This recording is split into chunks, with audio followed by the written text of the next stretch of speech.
must be the place. Professor Ubie's house. Looks pretty creepy. I'd been away from Paris and hadn't seen Nico for nearly 6 months. I wanted to celebrate our reunion, but she had other plans. An appointment with an archaeologist. Something to do with a Mayan stone she came across while researching a story. The guy who answered the door didn't look much like an archaeologist to me. I had a bad feeling about this.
There were only 3 things I didn't like about spiders. The way they looked, the way they moved, and the fact that they lived on the same planet as me.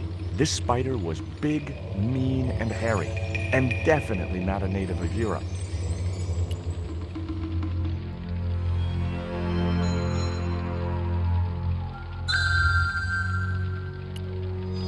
I glanced over the books, vaguely hoping to find a copy of How to Deal with Poisonous Spiders While Tied to a Chair. No such luck. But I noticed one corner of the bookcase was supported by a loose block of wood.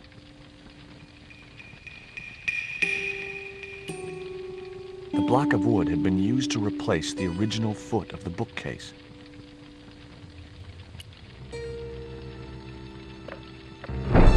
Maybe I'd been a little heavy-handed, but it was a question of survival. Of course, I was still tied to a chair in a burning house with no means of escape. The bookcase had been anchored to the wall by a protruding metal bracket. It had sheared off as the bookcase had fallen, leaving a jagged edge.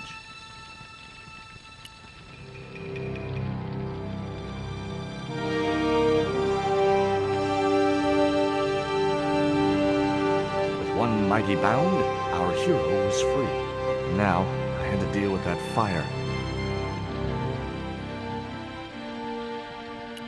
It was the chair I'd been tied to. The rope was shredded and no possible use to me. Yellow pus was seeping from below the bookcase. That spider was very squashed. I wasn't touching that spider goo.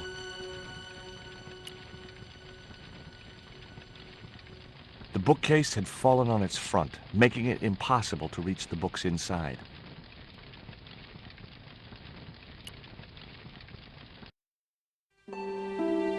Nice couple.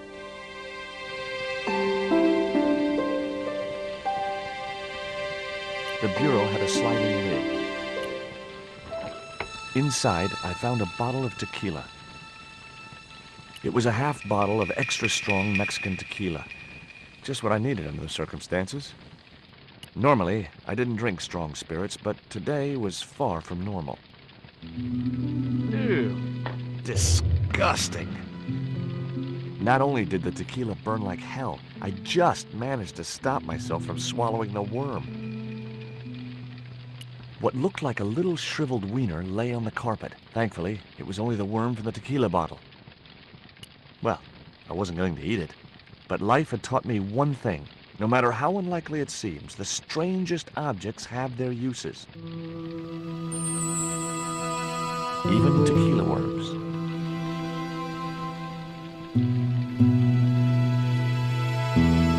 I'd drunk enough of that. In the drawer was a small decorated pot.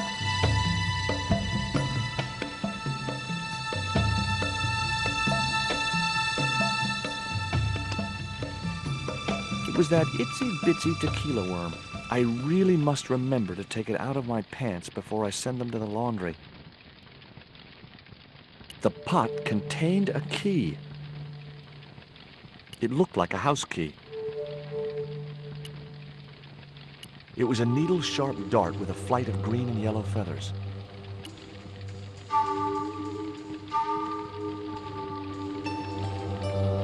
That dart was sharper than a mosquito's business end, but this didn't deter me from getting it anyway. It was Nico's bag.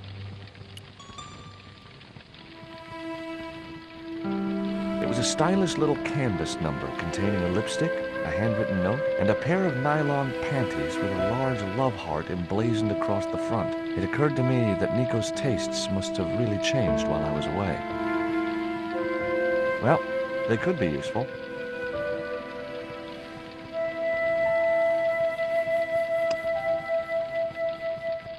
It was Nico's lipstick. It wasn't my color, and it reminded me of clowns. I guess I had no business reading the note, but I figured it might give me a clue to what Nico was involved in. It was from Andre Lobineau, the history student Nico had known at college. The letter was sentimental mush, and revealed that the exotic lingerie, as he called it, was a gift from him.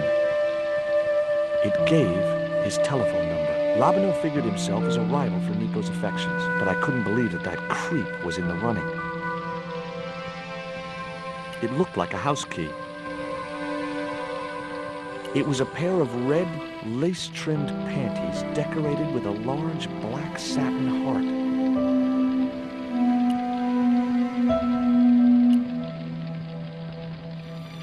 The bars attached to the window would prevent anyone getting in. They also stopped me from getting out. It was the box that spider had crawled from. I wasn't going to touch the box after that spider had been inside it. The fire had taken hold and ignited part of the polished wooden floorboards. The door blocked my only means of escape. It was a soda fountain, perfect for mixing with drinks or squirting at clowns.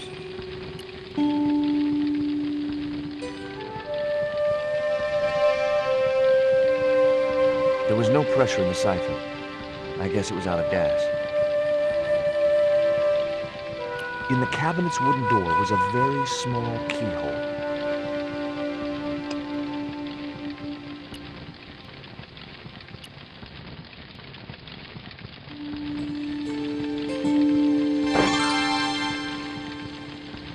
As I released the lock, something blew the doors open.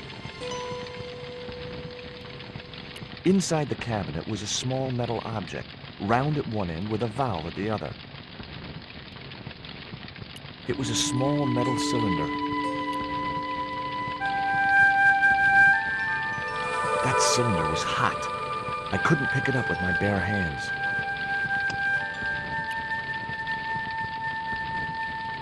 The panties I'd found in Nico's bag were just what I needed to wrap around the hot cylinder.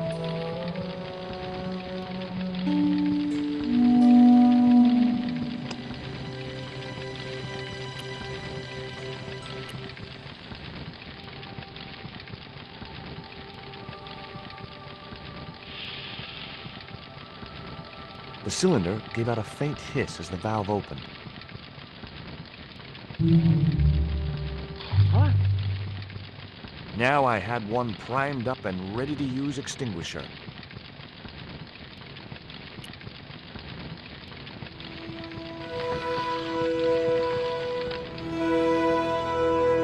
With a well-aimed squirt of the soda fountain, our unshakable hero saved the day. Now it was time to start looking for Nico. I wasn't gonna burn myself on that red-hot doorknob, and it wasn't the time for subtlety.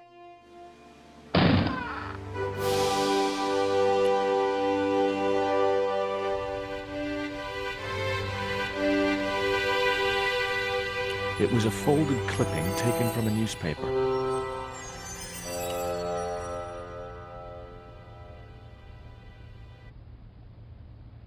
I'd found a piece of newspaper folded in two. It referred to a forthcoming eclipse of the sun. Unfortunately, it wouldn't be visible from Europe. The best place to view the eclipse would be Mexico. It was Ubie's telephone. Much as I disliked him, Labano might be my only hope of finding Nico.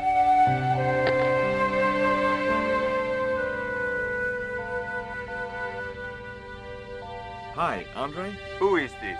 It's George Stobart, Nico's boyfriend. Don't you mean ex-boyfriend? Look, I didn't call you just to pick a fight. I need to talk to you about Nico. Can't you accept she's just not interested in you? Listen, Andre, we need to talk. Nico's life depends on it. Okay. You remember the cafe at Montfaucon? Sure. Andre? You'd better show, you creep. I felt an irrational urge to wipe my ear. The door led to some other part of Ubie's mansion.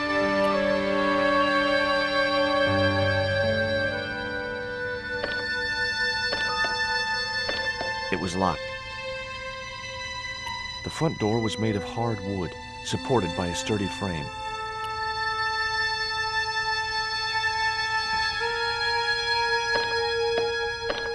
The door was locked. I didn't fancy my chances of kicking this door down.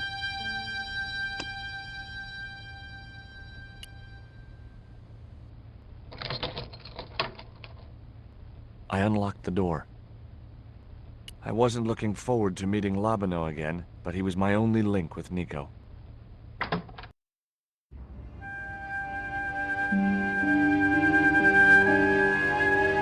There was no sign of Labano when I got to the cafe. I decided to order a coffee and wait for him.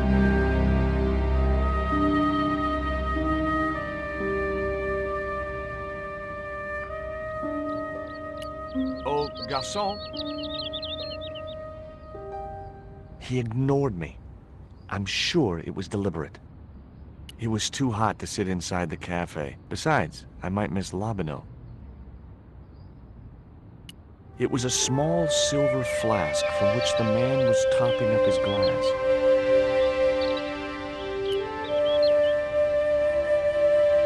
Pardon me, but don't I know you?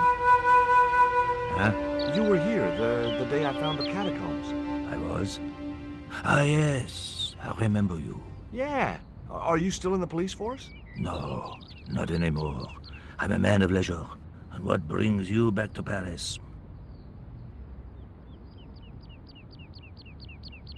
I'm waiting for an acquaintance. Bon.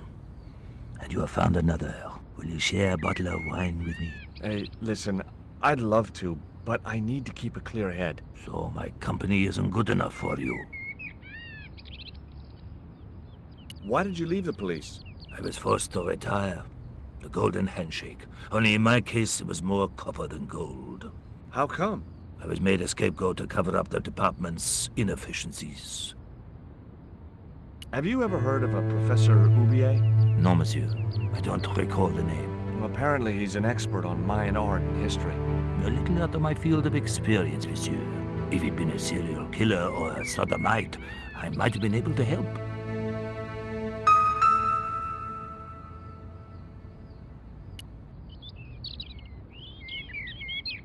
What's that you're drinking? It's wine. What do you make of this dart? I remember a case where the victim was killed with just such a device. The poison acted in seconds, causing his body to swell up like an inflatable life raft. What do you make of this news cutting? Orphanage supplied fast food chain? No, it's the article above that. Oh! Total eclipse of the sun.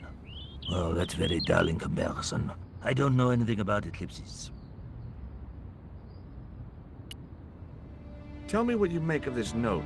From my years of experience, I gained a pretty good insight into handwriting. I'd say that note was written by a compulsive, obsessive type with an Oedipus complex. Hey, you got just about everything apart from the ponytail. I couldn't snatch the man's flask while he was looking.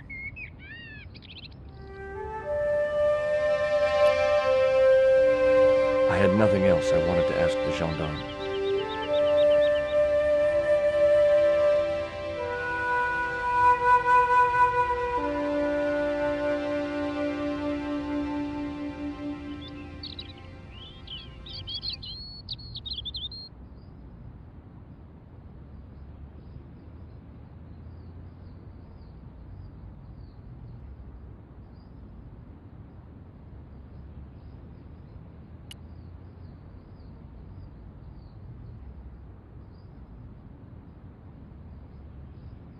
Hey, you. Quoi? I'd like a cup of coffee if you don't mind. When I finish serving this gentleman.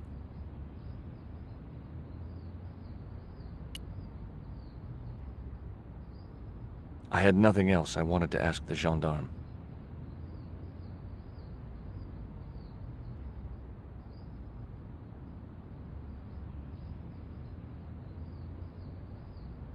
Un café. Thanks. What does that guy keep pouring out of his flask? Absinthe. Absinthe? I thought that was highly dangerous and outlawed in France. It is. Don't look at me, I didn't sell it to him. Do you know a guy called Andre Lobineau? Oui, I know him. What of it? I'm supposed to meet him here. Did I miss him? No, I have not seen him today. Have you heard of Professor Ubie? Oui. He married that actress, the little dachshund. They used to come here. The nutty professor and the movie star. If Ubie's wife was a movie star, how come I never heard of her? She was big in France. The world doesn't stop at Hollywood. Her stage name was Carol Climax. She died in suspicious circumstances. How did Ubie's wife die? I heard he shot her. And got away with it? He had a good lawyer and a watertight alibi. Why would an eminent public figure like Ubie risk everything for murder? He wouldn't be the first, would he? Besides, people like him always get off. Do you know that man over there? I should think so. He's a regular customer. Look at this. A poison dart. Ah oui, sure. It's the real thing. Knocked my girlfriend out cold in a matter of seconds. Romantic. Sounds like a real close relationship you have going. That's all. Thank you.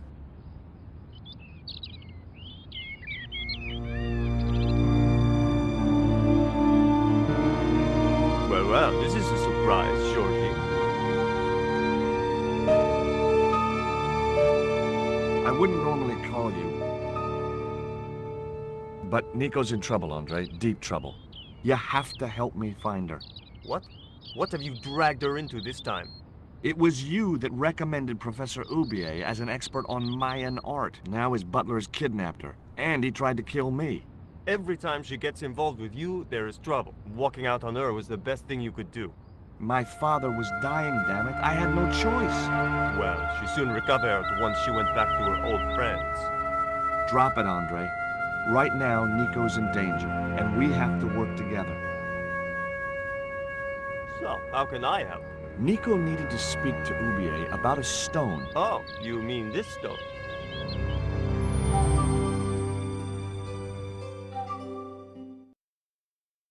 So that's what all the trouble's about. Precisely. Nicole told me to guard it with my life. Well, it's worth more than that, surely. Oh, very funny. What's funny is that your life really is on the line. What are you talking about? The stone is a Mayan artifact, dummy, and the guy who kidnapped Nico was from Central America. It was the stone they were after. Oh my god, you mean I could be in danger too? What do you suppose the carving on the stone means? I don't know. I haven't shown it to anyone. Why don't you just give it to me? I don't want your death on my conscience, George. Where did Nico get the stone? I'm not sure I should tell you. Oh, you should. It was something to do with smuggling. Why didn't Nico take the stone to Ubie? I don't know. Perhaps she suspected something like this would happen. If she's been hurt, Andre, I'll break every bone in your body. No, that's typical of you. Do you think I don't care what happens to Nicole? It occurred to me that slugs don't have bones to break, but I kept that thought to myself. Tell me about your friend Ubie. He's more of a professional acquaintance than a friend. I see. So you don't really know him at all? No, I don't. Does Ubie employ a guy from Central America? Maybe. I don't know. What do you think this is, Andre? I don't know. I'll give you a clue. It's got more backbone than you. You think you're amusing, don't you?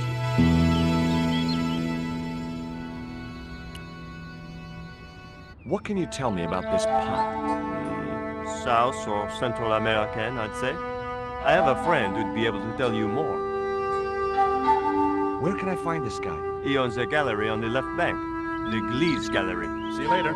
Goodbye, Georgie.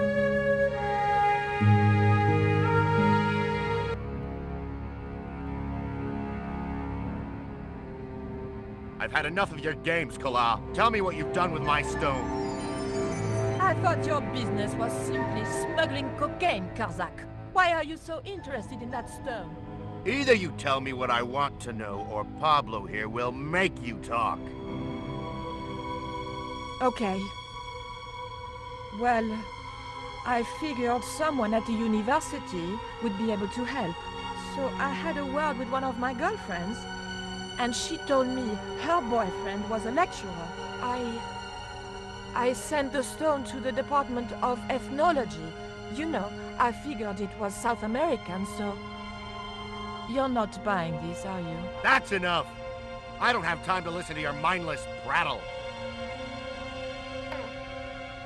We'll leave you to think it over. Come the morning, you'll be ready to talk.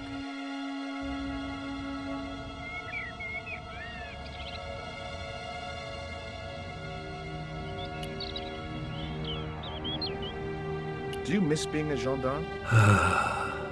Yes, of course I do.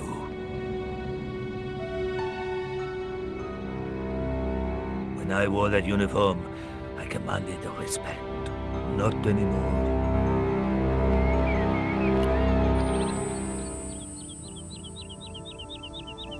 I grabbed the flask and was struck by a powerful smell of absinthe, a highly potent and illegal alcoholic drink. It was the flask of absinthe I'd borrowed from the gendarme.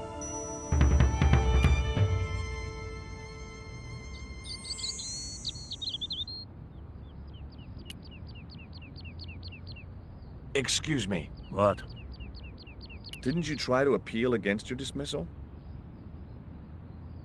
There was no point. It was my word against that of the chief inspector.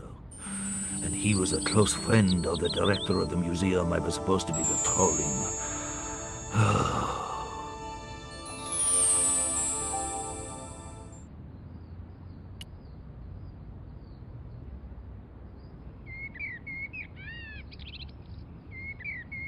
You need anything else? There was nothing I wanted to say to him.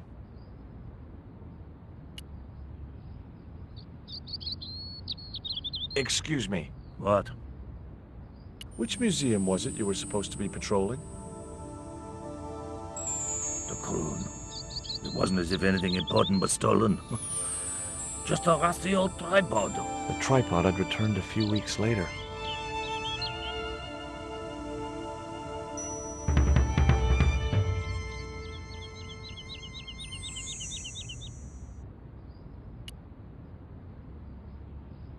Excuse me. What? Ever heard of Carol Climax, the movie star? Yes, but I don't care for the kind of movie she's made. It's smut like that which has caused the moral decline of the Western world. Is it true that Carol Climax was murdered by her husband? First I heard of it. I thought she just retired. I'm trying to find my girlfriend. She's been kidnapped. Kidnapped? Yeah, it was our first day back together after many months. That's too bad. My God, that's depressing.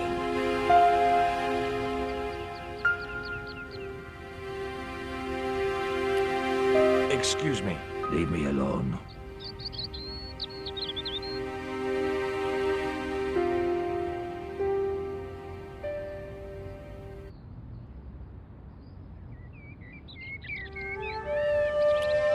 Excuse me. What? I've been looking forward to seeing my girl, but she wanted to rush off to see some professor. I see. And you think she's having an affair with this professor? Look, forget it. It doesn't matter.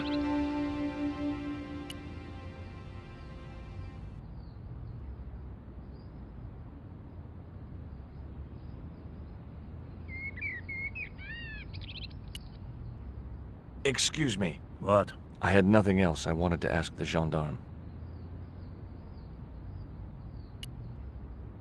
Now I had another lead. I could either go back to Ubie's house or visit the Glee's gallery.